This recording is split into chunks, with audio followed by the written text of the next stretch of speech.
Aí, estando só, nós já voltamos, aí vamos conversar com o advogado Rodrigo Coelho, advogado da área previdenciária, vai conversar um pouco sobre esse assunto e também a sua pré-candidatura a prefeito pelo PDT de Joinville. Em seguida.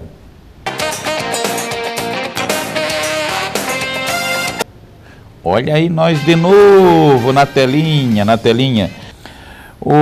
Boa noite, meu caro doutor Rodrigo Coelho, prazer em tê-lo no programa, tudo bem? Tudo tranquilo? Toninho, muito boa noite pessoal que nos assiste, uma satisfação estar aqui na TV da cidade.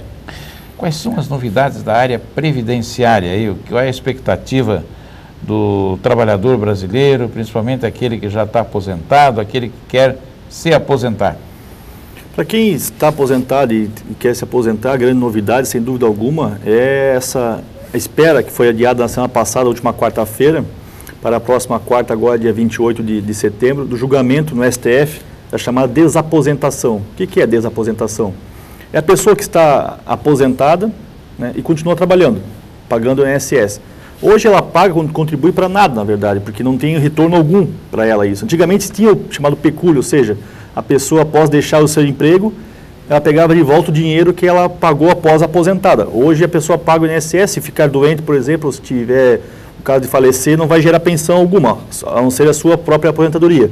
Então, qual que é o julgamento do STF que está marcado para a próxima quarta-feira, que está aí o pessoal do Congresso Nacional, as forças sindicais, sessão de aposentados, uma certa vigília lá no STF. Que a pessoa possa incluir sua contribuição após aposentado, somando a sua aposentadoria para obter uma nova. Porque não é difícil achar, né, Toninho? Pessoas, parentes nossos, amigos, todo mundo paga INSS, pessoas que se aposentaram com 4 ou 5 salários mínimos e hoje recebem 1 ou 2. Isso é muito comum, né? Essa defasagem que é lamentável que aconteça, né? E o cidadão faz um projeto de vida, paga para ter uma aposentadoria com 4, 5 salário mínimo, né?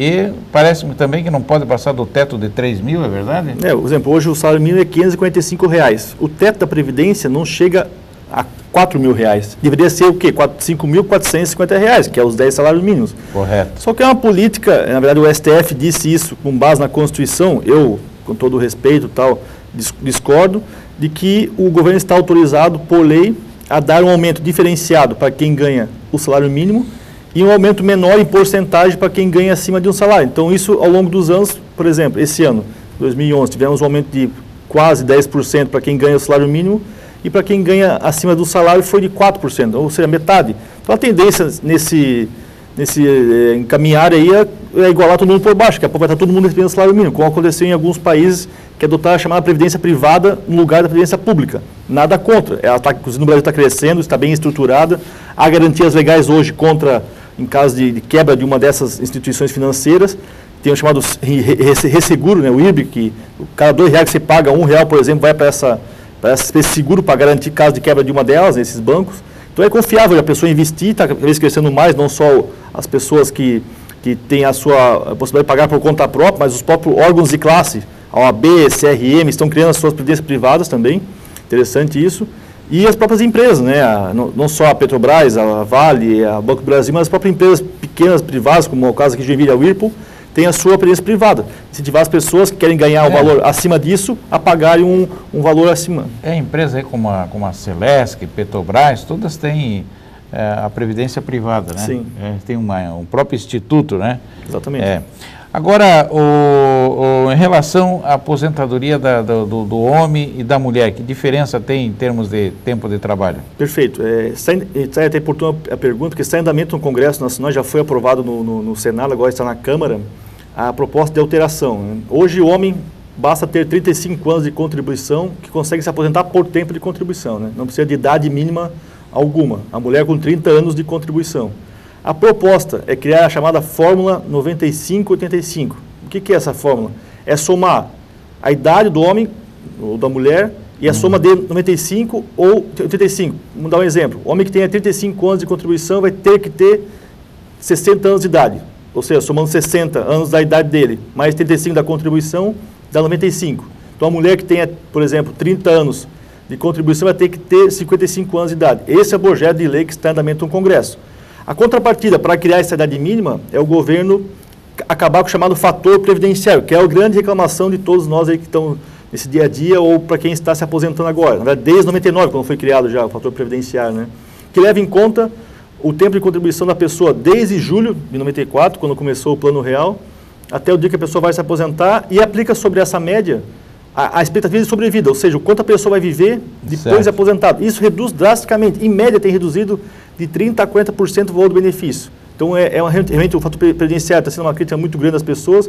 A vontade, a quase unanimidade, inclusive, de se acabar com isso, mas o governo quer criar, na contrapartida, uma idade mínima, que, na minha opinião, é perigoso, Toninho. Então, perigoso para num país em que o desemprego está em alto, principalmente das pessoas que têm uma certa idade, não se consegue assim tão facilmente. Recolocação no mercado de trabalho, a qualificação nossa não está assim tão boa, curso técnico, as pessoas têm uma certa idade, e é penalizar justamente aqueles que começaram na mais tenra idade, com 12, 13 anos, e vão ter que trabalhar mais tempo do que, por exemplo, um caso da pessoa que começou a trabalhar com 22 anos após concluir a faculdade, né? Outro problema que acontece muito aqui em Joinville, o trabalhador ele fica doente, né? Aí ele está de licença, né, e recebendo aquele dinheirinho ali, etc. e tal.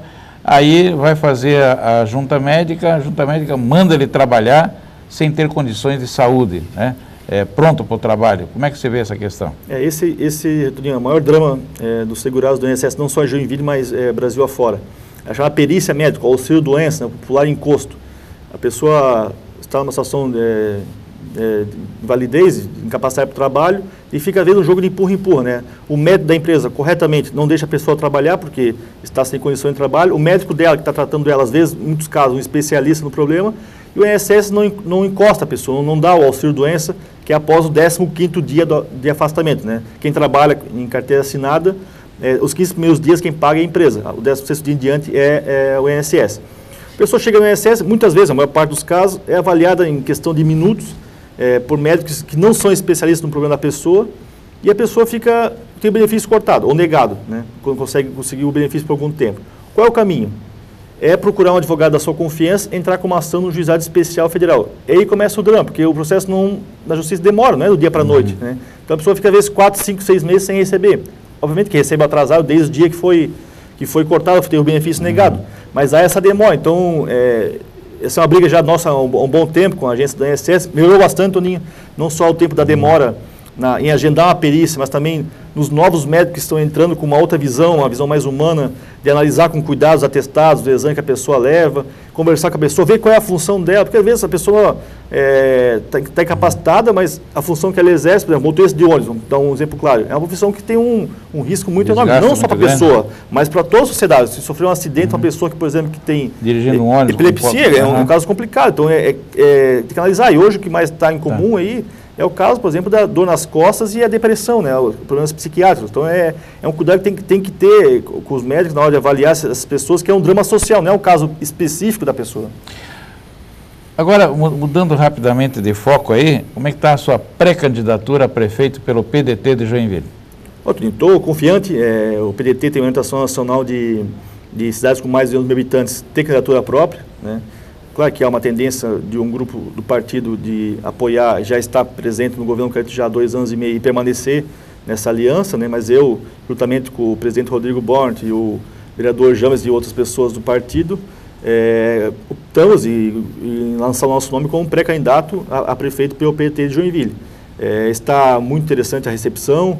Essa semana agora é semana fatal, né, de filiações partidárias para fortalecemos. O PDT está com uma bancada hoje de pré-candidatos a vereadores muito interessante. Na última eleição, por exemplo, em 2008, por 800 votos, o PT não elegeu o segundo vereador. Hoje temos apenas o vereador James. E a tendência hoje é o PDT, no mínimo, eleger de 2 a 3 vereadores. Então, a nossa bancada de pré-candidatos está bem interessante. E nós estamos com a proposta de candidatura própria, de sangue novo, de renovação, dar um choque de gestão na cidade, pensar Joinville a longo prazo.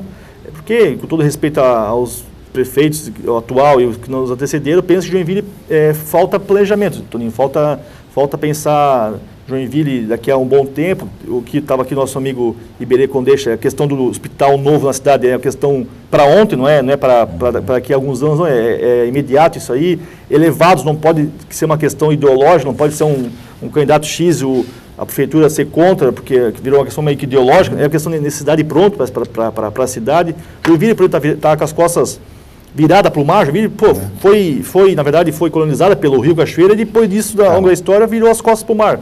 Na verdade, o Joinville precisa de mudanças e isso é o nosso papel, nosso propósito. Choque de gestão. Choque de gestão, esse é o nosso discurso e por isso apresentou nosso nome e está à disposição da cidade para o ano que vem encarar essa eleição. Vamos ver o que vai dar, né, Rodrigo?